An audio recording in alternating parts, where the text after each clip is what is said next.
महाभारत में एक से बढ़कर एक योद्धा हुए थे, लेकिन बर्बरीक और कर्ण जैसा कोई नहीं हुआ।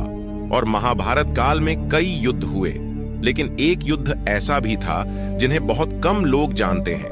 एक ऐसा ही भयंकर युद्ध कर्ण और बर्बरीक के बीच हुआ था, जिसके बारे में शायद ही कोई जानता होगा।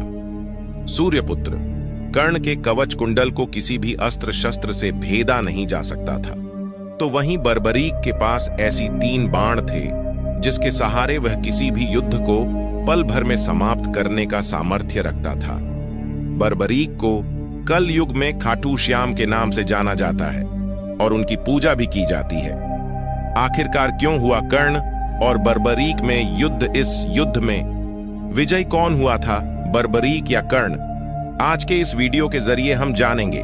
लेकिन वीडियो में आगे बढ़ने से पहले, अगर आप ऐसे ही ज्ञानवर्धक वीडियो देखना पसंद करते हैं तो आप हमारे चैनल सनातन रहस्य को सब्सक्राइब करके बेल आइकॉन जरूर दबाएं। और अगर आप भी श्री राम के भक्त हैं तो कमेंट बॉक्स में जय श्री राम अवश्य ही लिखिएगा। मित्रों, ये कथा उस समय की जब पांडव अज्ञातवास में थे और तब अर्जुन भगवान श्री कृष्ण के साथ भीम के पुत्र घटोत्कच के पास गए और उन्हें आने वाले युद्ध के बारे में बताया।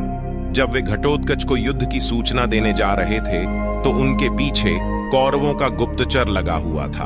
उस गुप्तचर ने कौरवों से जाकर बता दिया कि अज्ञातवास के इस समय पांडवों कहां छुपे हुए हैं। जब कौरवों को पता चला पांडव इस समय है, तो वे पांडवों का अज्ञातवास भंग करने के लिए घटोत्कच की गुफा की तरफ चल देते हैं। और तब दुर्योधन अपने साथ कर्ण को भी रखता है।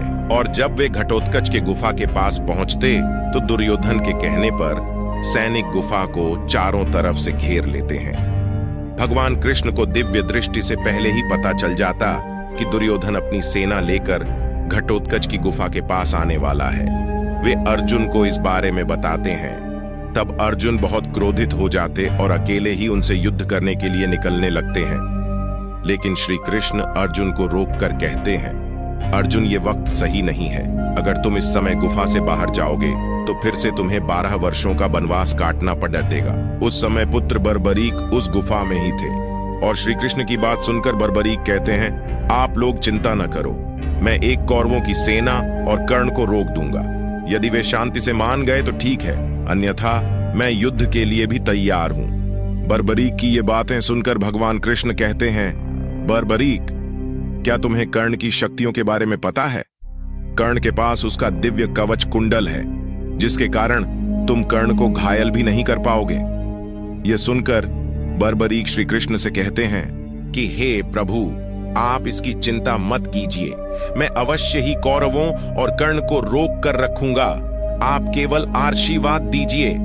बर्बरीक की यह बात सुनने के बाद भगवान कृष्ण बर्बरीक को आशीर्वाद देते हैं और बर्बरीक गुफा से बाहर निकल आते हैं। और तब दुर्योधन को देखकर बर्बरीक उनसे वहां आने का कारण पूछते हैं। और तब दुर्योधन कहता है कि हम किसी को ढूंढ रहे हैं, हमें अंदर जाने दो। तब बर्बरीक कहते हैं, मैं तुम्हें गुफा के भीतर जाने की अनुमति नहीं दे सकता, इसलिए आप मुझे क्षमा कीजिए। बर्बरीक की ये बात सुनकर दुर्योधन बहुत क्रोधित हो जाता है और बर्बरीक से कहने लगता है, क्या तुम्हें पता नहीं है कि तुम किससे बात कर रहे हो? क्यों तुम अपने मौत को गले लगाना चाहते हो? यह कहकर दुर्योधन अपने सैनिकों से बर्बरीक को बंदी बनाने का आदेश दे देता है। और जैसे ही सैनिक बर्बरीक की तरफ आगे बढ़ते हैं, वैसे ही बर्बरीक धरती पर सिर्फ एक पैर मारकर ही साधारण से सैनिकों को गिरा देते हैं। यह देखकर दुर्योधन भयभीत होकर कर्ण से कहते हैं, मित्र, ये साधारण बालक नहीं है, इसे तुम्हारे जैसे योद्धा ही हरा सकता है। तब कर्ण बर्बरीक बोलते हैं, बालक, हमारे मार्ग से हट जाओ, अन्यथा तुम्हें मेरा सामना करना होगा। तभी बर्बरीक कहते हैं, आप भी प्रयास कर लीजिए। तब कर्ण बर्बरीक की और धनुष की प्रत्यंचा को खींचते हैं और छौट डाट देते हैं। तभी इतनी जोर से हवा चलती है कि वहां खड़ी डीडीढे सारे सैनिकों में हाहाकार मच जाता है। लेकिन कर्ण के उस अस्त्र से बर्बरीक पर तनिक भर भी असर नहीं होता। तभी बर्बरीक भी अपने धनुष की प्रत्यंचा खींचते हैं और छौट डीडीएच देते हैं और उस अस्त्र से दुर्योधन घायल होकर नीचे गिर जाते हैं। यह देखकर बर्बरीक हंसने लगते हैं और कहते हैं, आप ठीक तो है ताताश्री। इससे दुर्योधन को बहुत गुस्सा आता है और वे कर्ण को बोलते हैं, इस बालक को यमराज के पास भेज दो। तब कर्ण बर्बरीक पर वरुणास्त्र चला देते हैं और बदले में बर्बरीक अग्नि अस्त्र चला देते हैं। दोनों अस्त्र टकराकर नष्ट हो जाते हैं। ऐसे ही दोनों में घमासान युद्ध चलता रहता है। दोनों ही वीर एक दूसरे पर भयानक दिव्यास्त्रों का प्रयोग करते हैं, लेकिन दोनों में से कोई भी परास्त नहीं होता। तब बर्बरीक अपना दिव्य अस्त्र को आह्वान देते हैं और बोलते हैं, इस अस्त्र को कोई भी नहीं रोक सकता।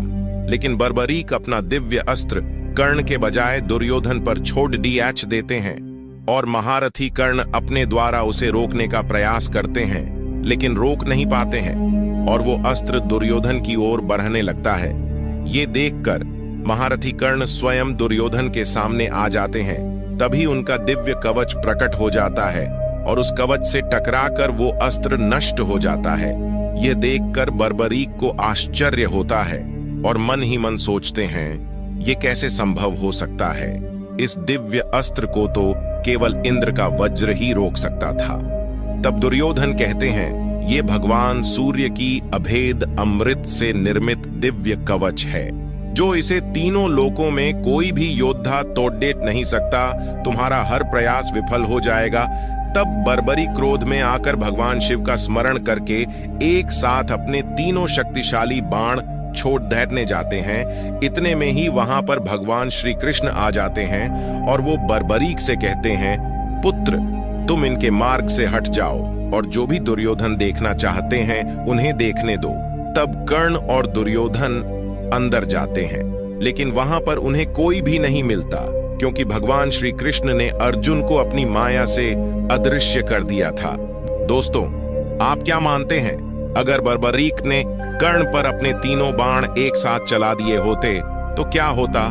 क्या कर्ण का कवच टूट जाता? कमेंट करके जरूर बताएं।